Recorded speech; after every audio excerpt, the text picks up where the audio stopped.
Heading डालो जैन धर्म।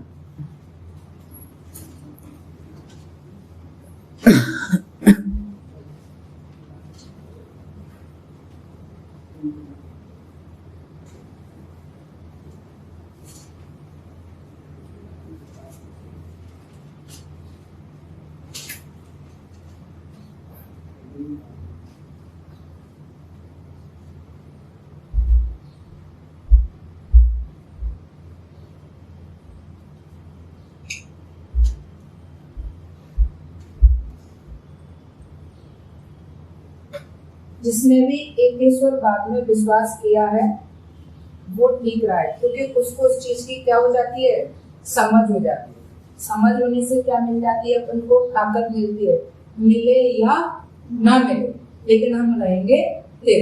जिसको ऐसे नहीं समझ सकते, आपको ये चीजें बहुत अच्छे से समझ में आएगी। दिल लगाओ कभी से तो परी क्या चीज है, हम लोग उससे क्या लेना है।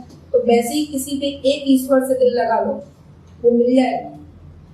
भले ही इस जीवन में ना मिले तो गम मत करना, लेकिन ये बात प्रूव है मेरी कि आपको शांति जरूर मिलेगी। शांति कब भी मिलती है कि अपन ने कहा ये भी करेंगे, अपन ने कहा वो भी करेंगे, अपन ने ये कहा वो भी करेंगे, तो फिर वो कैसे हो पाएगा, वो एक चीज का नहीं है। तो मानना हमारे बस में, लेकिन उसको कभी भी गलत नहीं मानना चाहिए। अब इसी में हो सकता है आपकी थोड़ी सी बुद्धिमत्ता खुले कि जैन धर्म के बारे में जैसे अपन पढ़ रहे हैं, तो जैन धर्म तो कितना प्रबल धर्म है कि जैन धर्म के लोगों ने स्लीपर पहनना तक भी बंद कर दिया, सिर्फ अपने धर्म को निभाने के लिए। लेकिन कैसे कि इसलिए बंद कर दिया था कि अगर हम स्लीपर पहनेंगे या खड़ाऊ चलती थी पहले, खड़ाऊ पहनेंगे या शूज पहनेंगे या कोई भी ऐसी चीज जो पैरों में हो, अगर हम उसको पहन के चल रहे हैं और कोई जीव जंतु आ गया, इवन जीव जंतु में क्या चींटी भी अगर आ गई और वो मर जाए तो हम पे पाप लगे, कोई तो बात है। यानी अहिंसा परमो। जैन धर्म में क्या कहा गया कि हम उसको भी। अच्छा, इसके अलावा ये जो लोग थे वो मुंह ढककर चलते थे, यानी मुंह पे जो वो रहता है, अपन मास्क लगाते हैं, ये मास्क केवल कोरोना की वजह से इतना प्रचलन में हो गया, जबकि ये तो जैन धर्म में सदियों से चला रहा है। जैन धर्म के लोग कोरोना हो या ना हो तो भी लगाए रहते हैं। उनका मतलब जो होता है कि वायु में भी प्राण है, और वायु में भी प्राण है या वायु भी प्राणवान है, कहीं इससे भी मेरे को खतरा ना हो। बोले कि कैसे खतरा होगा कि मैं जो कार्बन डाइऑक्साइड छोड़ रहा हूँ या जो भी गैस निकल रही है, वो अगर इसके संपर्क में आती है और कोई इससे जीव जंतु मर गया तो उसका भी मेरे ऊपर लग जाए। तो अलग अलग मान्यता, अलग अलग चीजें और अलग अलग वैरायटी में से लोग जाते रहते हैं। सोचो क्या इन फॉर एग्जाम्पल, हालांकि ये चीज इसमें नहीं बोलना चाहिए, क्या अपन उम्मीद कर सकते हैं कि जैन धर्म के लोगों का कभी कोई दुश्मन हो सकता है? क्या हम उम्मीद कर सकते हैं कि जैन धर्म के लोगों को पाकिस्तानी के लोगों से अगर लड़ा दो तो हार के जाएंगे? लड़ेंगे नहीं? लड़ेंगे क्या? नहीं लड़ेंगे, मना कर देंगे कि हमें, मतलब उनका मानना चाहिए कि अच्छा भले हमें मार दो लेकिन हम तुमको नहीं मारेंगे। चीजें कितनी बदलती है, कहाँ कहाँ कौन कौन सी चीजें आई है, कैसे आई।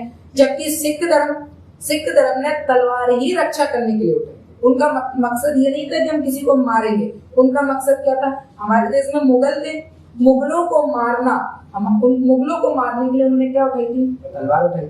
एक व्यक्ति तलवार उठा रहा है, आप कभी देख लेना सिखों के पास इवन तलवार नहीं होगी तो कम से कम छुरी जरूर होगी कि नहीं होगी? डाल के भी चलते हैं, कुछ लोग रख के भी रहते हैं, तो सब तरीके की चीजें। देखो, 6वीं शताब्दी ईसा पूर्व में गंगा घाटी में आर्यों के प्रसार के साथ कुछ बौद्धिक एवं धार्मिक समूह जैसे का उदय हुआ। अब इसमें कौन थे धार्मिक समूह? जैन हुए, बुद्ध हुए और चारवाक हुए। नास्तिक जो वेदों को नहीं मानते उन्हें अपन क्या कहते हैं? नास्तिक कहते हैं। का उदय हुआ। इन समूह में सर्वाधिक प्रभावशाली जैन एवं बौद्ध थे। इसी काल में साम्राज्यवाद, द्वितीय नगरीकरण, कृषि एवं व्यापार, मुद्रा प्रणाली आदि का प्रसार हो रहा था। इस समय के सुधारकों ने सामाजिक आर्थिक जीवन में होने वाले परिवर्तनों के आधार पर समकालीन जनजीवन को सरल, व्यावहारिक एवं समानता पर आधारित धार्मिक प्रणाली का विकल्प पेश किया। मतलब यहाँ के जो लोग थे उन्होंने समाज में जो फैली हुई कुरूपता थी उसको एक किया, जाति व्यवस्था को जो फैली हुई थी उससे हम तुम अलग हो, ये अलग है, वो अलग है, उनको समान अधिकार दिए, इस तरीके के काम किए जिससे सच्चे प्रतिनिधि महात्मा बुद्ध सिद्ध हुए। इस काल में कुछ अन्य संप्रदाय भी सक्रिय थे। अब केवल जैन और बुद्ध नहीं थे, इसके अलावा भी थे, लेकिन वो बात अलग है कि वो ज्यादा लंबे समय तक नहीं चला। जैसे आजीवन, मक्खल पुत्र गोसाल, चार्वाक संप्रदाय, ठीक है, ये सारे संप्रदाय। आगे चलकर कृष्ण के विचारों पर आधारित कौन सा धर्म आया? भागवत धर्म आया, ठीक है। इसके बाद प्राचीनता की दृष्टि से हड़प्पा से प्राप्त शिव जी की जो मूर्तियां मिली थी उससे क्या पता चलता है कि शैव धर्म उससे भी प्राचीन। पढ़ाया था हड़प्पा सभ्यता में, पढ़ाया था ना कि शिव जी की मूर्तियां मिली थी, पढ़ाया था पशुपतिनाथ की मूर्ति मिली थी। तो यहाँ पर शिव जी की मूर्तियां मिलने की वजह से इसको क्या कहा गया था? प्राचीनतम धर्म कहा गया। कब से स्टार्ट हुआ? 6वीं शताब्दी से, ठीक है। इसके बाद अगर आप आगे जाए तो ये रहा आपका पूरा का पूरा जैन। एक एक चीज पढ़ रहा है, देखो जैन धर्म, जैन का शाब्दिक अर्थ है जीतेंद्र। जैन का शाब्दिक अर्थ क्या है? जीतेंद्र, जिसका मतलब जिससे अपनी इंद्रियों को जीत लिया, जिसने अपनी इंद्रियों को जीत लिया वो क्या कहलाता है? जीत। तो आप लोगों ने अब इंद्रियां वगैरह कैसे देखो? शक्तिमान नाटक देखा है? शक्तिमान नाटक में आपने देखा होगा, वो बैठ जाता था, उसकी पीठ पे 5 चक्र आते थे, उनको कहते हैं ज्ञान, ठीक है। तो जो पांचों की पांचों इंद्रियों को जीत लेता है उसको अपन क्या कहते हैं? जीतेंद्र। जैन धर्म में 24 तीर्थंकर हुए थे। कितने हुए थे? 24। ज्ञानी पुरुष व केवल हुए तथा सभी के सभी कैसे थे? क्षत्रिय एवं पुरुष थे। क्षत्रिय हुए थे और साथ में कैसे हुए थे? पुरुष। कुछ विद्वानों का मानना है कि मल्लीनाथ जो थी वो स्त्री थी। कुछ विद्वानों का मानना क्या है? मल्लीनाथ एकमात्र स्त्री थी जो तीर्थंकर बनी। प्रथम तीर्थंकर क्या संस्थापक कौन माने जाते हैं? ऋषभदेव। जैन धर्म का संस्थापक कौन माना जाता है? ऋषभदेव। 24वें नंबर पे नाम आता है महावीर स्वामी, जिनका मूल नाम क्या था? वर्धमान। मूल नाम क्या था? वर्धमान। वो जैन धर्म का प्रवर्तक माना जाता। वेद का खंडन करने के कारण जैन कैसे माने गए? नास्तिक माने गए। जो वेदों को नहीं मानता उसको अपन क्या मानते हैं? नास्तिक। ऐसा कभी नहीं होता कि जो भगवान को नहीं मानता वो नास्तिक है, नहीं, ये गलत है। जो वेदों को नहीं मानता वो क्या कहलाता है? नास्तिक। बुद्ध की तरह जैन ईश्वर का खंडन करते हैं। बुद्ध की तरह जैन ईश्वर का क्या करते हैं? खंडन। किंतु वैदिक धर्म की तरह वर्ण व्यवस्था का समर्थन। वर्ण व्यवस्था याद आ रहा है? मैंने आपको समझाया था, जातिवाद का समर्थन कर। सबसे पहले अगर अपन बात करें तो सबसे पहले क्या था? ब्राह्मण, ठीक। दूसरे नंबर पे क्या था? क्षत्रिय। तीसरे नंबर पे क्या था? वैश्य। और चौथे नंबर पे क्या था? शूद्र, ठीक। अब यहाँ अगर अपन जैन की बात करें तो इन्होंने जो ब्राह्मण है, क्षत्रिय, वैश्य और जो शूद्र है इनको जैसा का जैसा, मतलब इन्होंने क्या कहा कि धर्म की तरह वर्ण व्यवस्था का समर्थन किया। पर एक बात इनकी, इन्होंने क्रम बदल दिया। क्रम क्या बदल दिया था? सबसे ऊपर क्या रखा था? क्षत्रिय। दूसरे नंबर पे क्या था? ब्राह्मण। और तीसरे नंबर पे क्या था? वैश्य। और चौथे पर क्या था? शूद्र। यानी केवल और केवल क्या बदला? क्रम बदला, बाकी चीजें वही, ठीक है।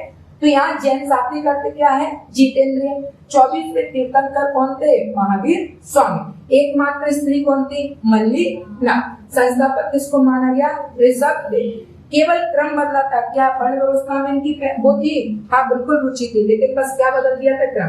क्योंकि ये खुद किसके थे? क्षत्रिय जाति के थे, तो इन्होंने क्षत्रिय को सबसे ऊपर रखा, फिर ब्राह्मणों को रखा और फिर वैश्य को रखा और सबसे लास्ट में कौन था? और ये वाला क्रम तो सदियों से चला ही आ रहा था। इसके बाद अगर अपन आगे बात करें तो ये देखो, इसमें देखेंगे अपन जैन धर्म के बारे में।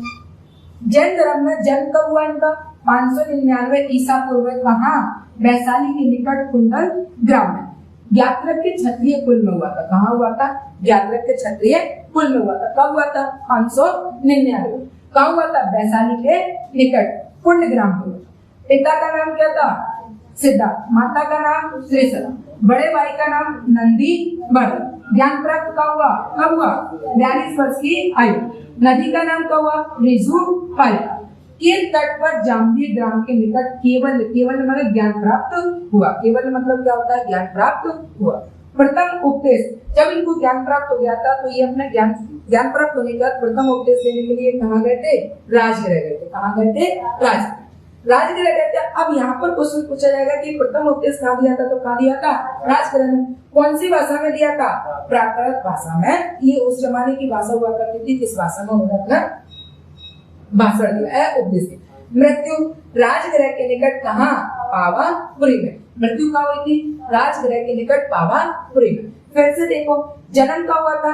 वैशाली के निकट, कहाँ? पुण्यग्राम में, ठीक है। और जबकि मृत्यु कहाँ हुई थी? राजगृह के निकट पावापुरी। और राजगृह वो जगह है जहाँ पर ये पहली बार सबसे पहला उपदेश देने के लिए गए। कौन सी भाषा में उपदेश दिया था? कौन सी भाषा में? प्राकृत। कितने वर्ष की अवस्था में? 42। पिता का नाम, माता का नाम, भाई का नाम, कितने वर्ष की अवस्था में? नदी का नाम, केवल यानी ज्ञान, ठीक है। उपदेश का दिया, कौन सी भाषा में? और मृत्यु का हुई इनकी, ठीक है। इसके बाद अगर अपन आगे बात करें तो आगे लिखा हुआ है, इसको समझो। इसके बाद अगर अपन आगे देखें तो जैन धर्म में शामिल प्रथम महिला कौन थी? चंद्र। तीर्थंकर कौन थी? मल्लिका। तीर्थंकर कौन थी? मल्लिका। लेकिन धर्म में शामिल होने वाली प्रथम महिला कौन थी? चंद्र। संप्रदाय दो भागों में बटा, एक दिगंबर और एक क्या था? श्वेतांबर। ग्रंथ क्या है? पूर्व, अंग और उपांग इनकी क्या माने जाते हैं? ग्रंथ माने जाते। जैन धर्म के 23वें तीर्थंकर पार्श्वनाथ को संबित शिखर पर ज्ञान प्राप्त हुआ। 23वें कौन माने जाते हैं? अच्छा, पहला कौन होगा? पहला कौन होगा? अगर संस्थापक है या पहला कहे तो भी कौन होगा? ऋषभदेव। 24वें कौन थे? महावीर स्वामी। 23वें कौन थे? पार्श्वनाथ। एकमात्र लेडीज कौन थी?